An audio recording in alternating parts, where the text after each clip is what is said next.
ভাই পিছনে আসেন ভাই পিছে ভাই পিছনে ভাই ভাই ছবিটা নষ্ট করে আসলেন কেন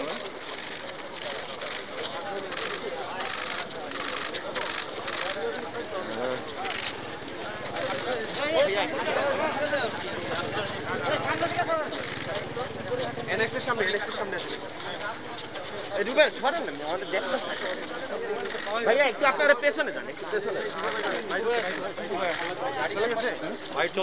স্বেচ্ছাসেবক দলের কেন্দ্রীয় কমিটির সংগ্রামী সাধারণ সম্পাদক অ্যাডভোকেট আব্দুল কাদের ভূঁইয়া জুয়েল সহ সবচেয়ে বড় কথা, গত নির্বাচনে ঢাকা দক্ষিণ সিটি কর্পোরেশন নির্বাচনে বিএনপি মনোনীত মেয়র প্রার্থী ঢাকার সাবেক সফল মেয়র জনাব সাদেক হোসেন খোকার পুত্র ইঞ্জিনিয়ার ইশতাক হোসেন সহ শত শত বিএনপি নেতাকর্মীদের নামে মামলা করা হয়েছে। আমরা এ যাবৎকালে টোটাল 15টি মামলা বিভিন্ন থানায় হয়েছে বলে আমরা জানতে পেরেছি।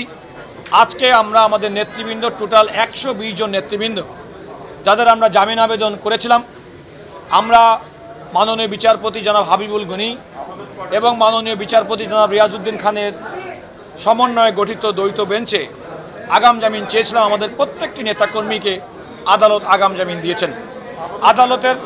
আদালতের আদেশে আগামী 5ই জানুয়ারি পর্যন্ত আমাদের নেতৃবৃন্দকে অন্তর্বর্তীকালীন আগাম জামিন দিয়েছেন।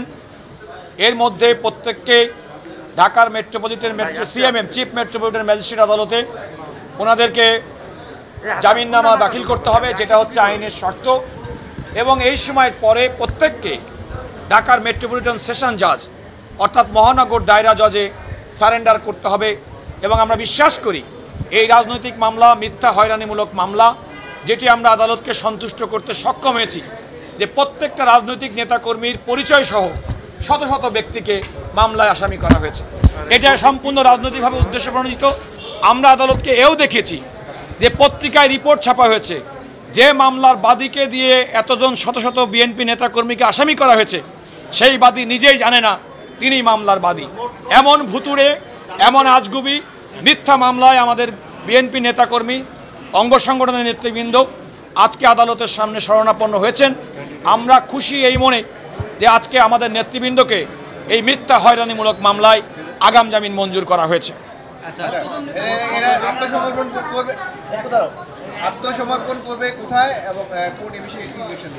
ওনারা এই মামলাগুলো তো সবই ঢাকার metropolitan magistrate chief metropolitan magistrate আদালতে পেন্ডিং।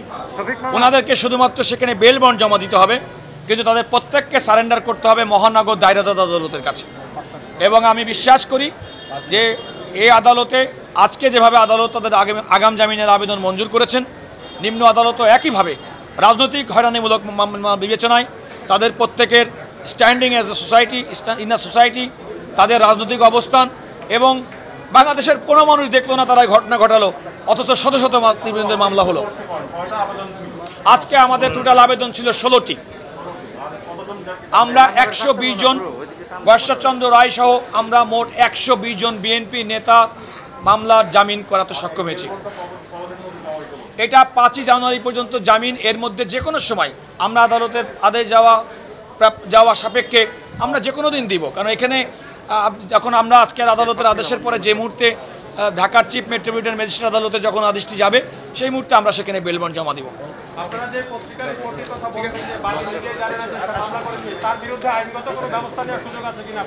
দেখুন, আসলে তো বাংলাদেশের প্রত্যেকটি মানুষ না, পৃথিবীর মানুষ জানে যে এমন একটি মিথ্যা বানোয়াট একটি ঘটনা একটার পর একটা কে ঘটালো, কোনো সমস্ত নেতৃবৃন্দ দেখুন, একটা শত শত নেতাকর্মীর প্রত্যেকের নাম ঠিকানা তার রাজনৈতিক পরিচয় দিয়ে মামলা করাটা, এমনকি ঘটনা এমন সময় ঘটনা ঘটেছে যে সময় মিস্টার এস এম জাহাঙ্গীর সাহেব যিনি প্রার্থী কেন্দ্রে কেন্দ্রে ঘুরছেন, অথচ তার বিরুদ্ধে তার নির্বাচন এলাকার প্রত্যেকটি থানায় একটার পর একটা মামলা হয়েছে।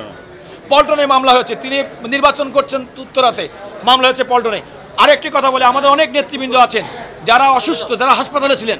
আমাদের জাকির সিদ্দিকী, তাকে ব্রাহ্মণবাড়িয়াতে পুলিশি প্রহরে তার হাত ভেঙে গেছে, সে হাসপাতালে ভর্তি, অনেকটা পঙ্গুত্বের পর্যায়ে, তাকেও এই মামলা আসামি করেছে এবং হাসপাতাল থেকে রিলিজ নিয়ে আজকে সে জামিনের জন্য আদালতে উপস্থিত হয়েছে।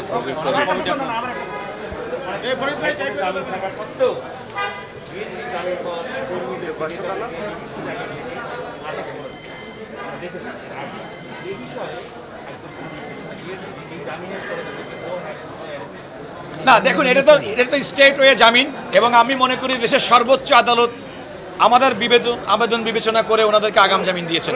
সুতরাং কোনো সরকারি অথরিটি, পুলিশ কিংবা অন্য কোনো আইন শৃঙ্খলা রক্ষাকারী বাহিনীর এই মামলায় কানেকশনে তাদেরকে গ্রেপ্তার করার কোনো সুযোগ নেই।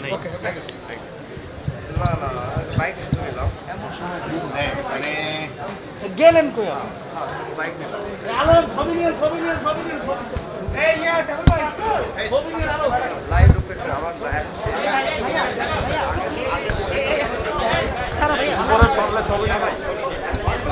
ধন্যবাদ। কথা বলো, লাইভে কথা বলো।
আচ্ছা, আমি আসছিলাম তো বয়সটা চলে গেছে। হ্যাঁ, সবার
কমিটি ধরে ধরে আমাদের বিভিন্ন নেতাকর্মীদের নামে মামলা দেয়।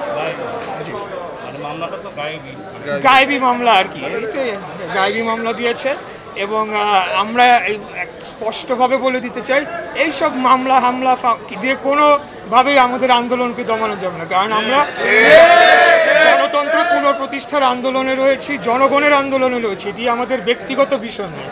আজকে বাংলাদেশের সার্বভৌমত্ব বিলীন হয়ে যাচ্ছে, বাংলাদেশে গণতন্ত্র নাই, বাংলাদেশে বাক স্বাধীনতা নাই, বিচার ব্যবস্থা বলে কিছু নাই।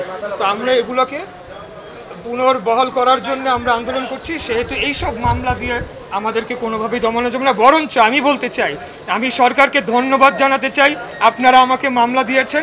আমি এখন 10 গুণ উদ্দীপনা নিয়ে আমি এই আন্দোলনের সামনে।